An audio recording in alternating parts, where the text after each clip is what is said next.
aš bijau, aš nemoku, aš nežinau, aš nepasitikiu. Ir negalvojam, kaip atrodom. Mes tiesiog bandom sukontroliuoti visas gyvenimo aplinkybes, visas situacijas.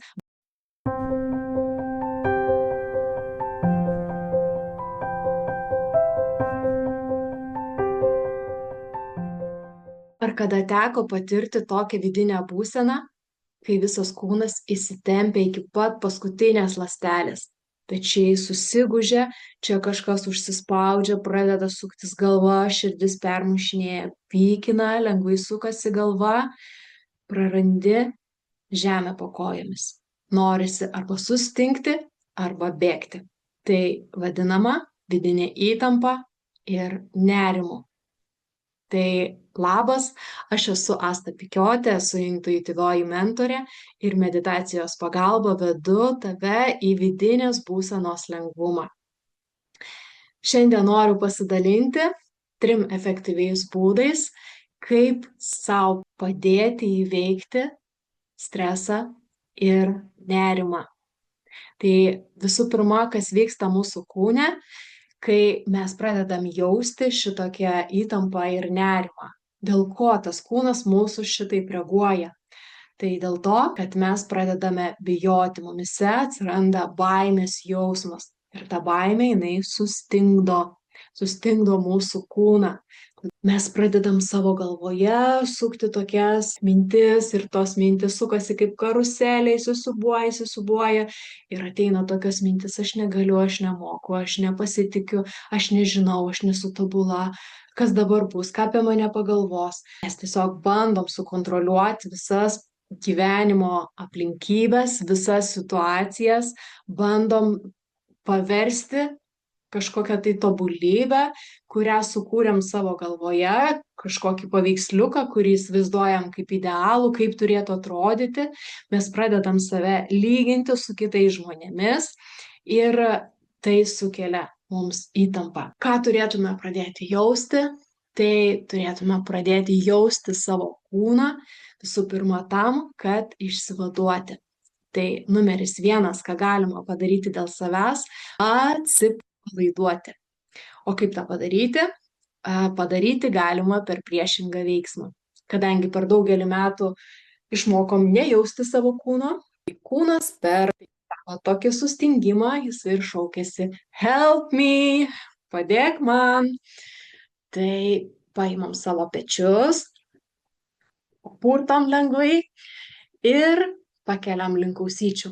Pakeliam link ausyčių, taip lyg norėtume suspausti, suliesti savo ausytes ir petukus ir lengvai spaudžiam.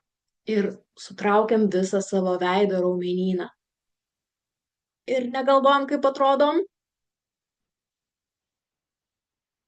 Išlaikom kvėpavimą ir atpalaiduojam. O, kaip dabar gerai jaučiasi petukai, jaučiasi visa nugarytė, šičia krūtinė jaučiasi, viskas tai va papurtom, jaučiasi, kad mes turim veidą, turim raumenis, turim žandikaulį, kuris būna susikaustęs nuo pastovios nuolatinės įtampos. Tai toksai raumenų suspaudimas ir staigus atpalaidavimas leidžia pajausti savo kūną. Antras dalykas, ką galim padaryti, tai sugrįžti prie taisyklingo kvėpavimo.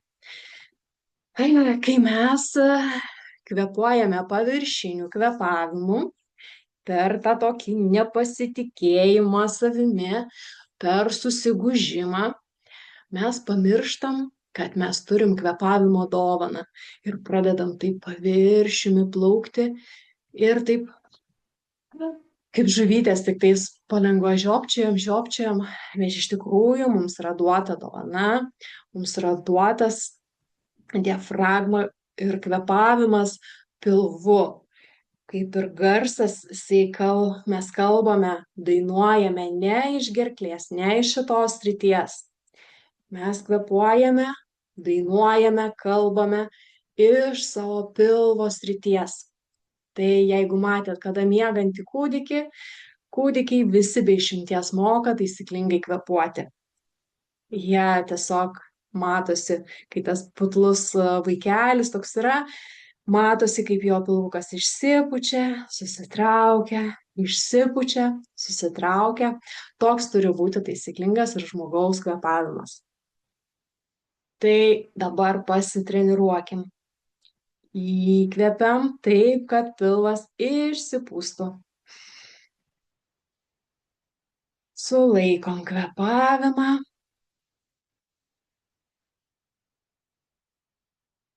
Ir iškvepiam. Ir taip galima pakartoti kokius 3, 4, galbūt netgi 10 kartų. O jeigu jūs esat, pavyzdžiui, žmonių apsuptyje ir nenorit, kad jūs pastebėtų, atkreiptų dėmesį, kaip čia dabar jūs kvėpuojat, tai galima tiesiog pasidaryti savo pertraukėlę, išeiti į balkoną, kvėpuoti grynu oru, nueiti į tualetą ir padaryti tokį pratimą su kvėpavimo užlaikymu, kad tiesiog prisotintume save deguonimi ir tada išlaikyti fokusą visos dienos bėgyje, pridedant savo rankytę, delniuką prie pilvo, kad jaustume, kaip kilojasi mūsų pilvas ir savo tiesiog mintyse priminti. Aš kvėpuoju gyvenimu, kvėpuoju pilnais plaučiais. Ir trečiasis dalykas, ką galima apjungiant visus šitus veiksmus padaryti, tai duoti savo smegenims impulsą. Kaip aš noriu, kad jos reaguotų, kokią mintį aš noriu joms pasiųsti. Kaip aš sakiau, kad mintys sukasi galvoje kaip karuselė, tai yra apie tai, kad mes kažkada savo galvoje pasėjome mažą sėklytę. Ir ta sėklytė, kurią mes puoselėjom, laistėm kiekvieną dieną. Aš bijau, aš nemoku, aš nežinau, aš nepasitikiu, aš nesu gabus, aš nesu talentingas. Ir visokie kitokie scenarijai, žodžiai, kurie ten sukosi, jie išaugino mūsų smegenyse augalą. Galbūt medį, galbūt kažkokį kitą augalą, kuris sunokino vaisius. Ir tie vaisiai dabar mums nelabai patinka, galbūt yra kartus, neskanus, rūgštus ir sukelia nemalonius pojūčius.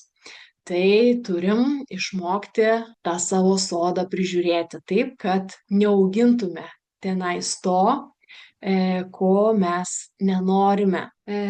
Grįžtant prie to impulso, ką mes norim, tai pasiunčiam savo tas intencijas ir smegenims tuos žodžius, kuriuos mes norim apie save galvoti. Galvojam ne apie tai, ko nenorim, pradedam galvoti apie tai, ko mes norim ir kaip mes norim jaustis. Susitelkiam į savo vidų, akimirkai tiesiog nuraminam savo kvėpavimą, kaip jau mokam, sugrįžtam į save, į savo kūno pojūtį ir save pripildom vidiniu pajautimu, aš esu rami ir atsipalaidavusi. Viskas vyksta taip, kaip turi vykti. Aš jaučiuosi saugi. Aš myliu gyvenimą ir tai, kas vyksta mano gyvenime, vyksta geriausiu man būdu.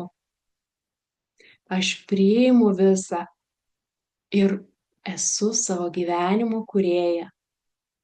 Viskas vyksta lengvai ir paprastai.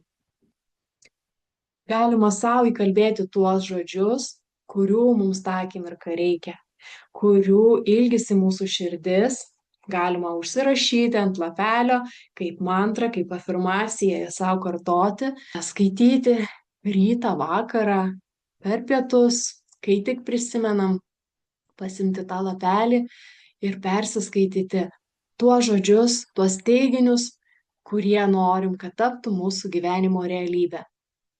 Tai aš linkiu jums pasinaudoti šiais 3 būdais pritaikyti juos savo gyvenime, išbandyti ir parašyti komentaruose, kaip tau pavyko juos pritaikyti savo kasdienybėje ir kaip pasikeitė tavo vidinė būsena. Jeigu šitas video patiko, paspausk like ir prenumeruok naujienas. O jeigu nori nerti į savęs pažinimą giliau ir nori pajusti vidinės būsenos lengvumą, kviečiu registruotis asmeniniai sesijai.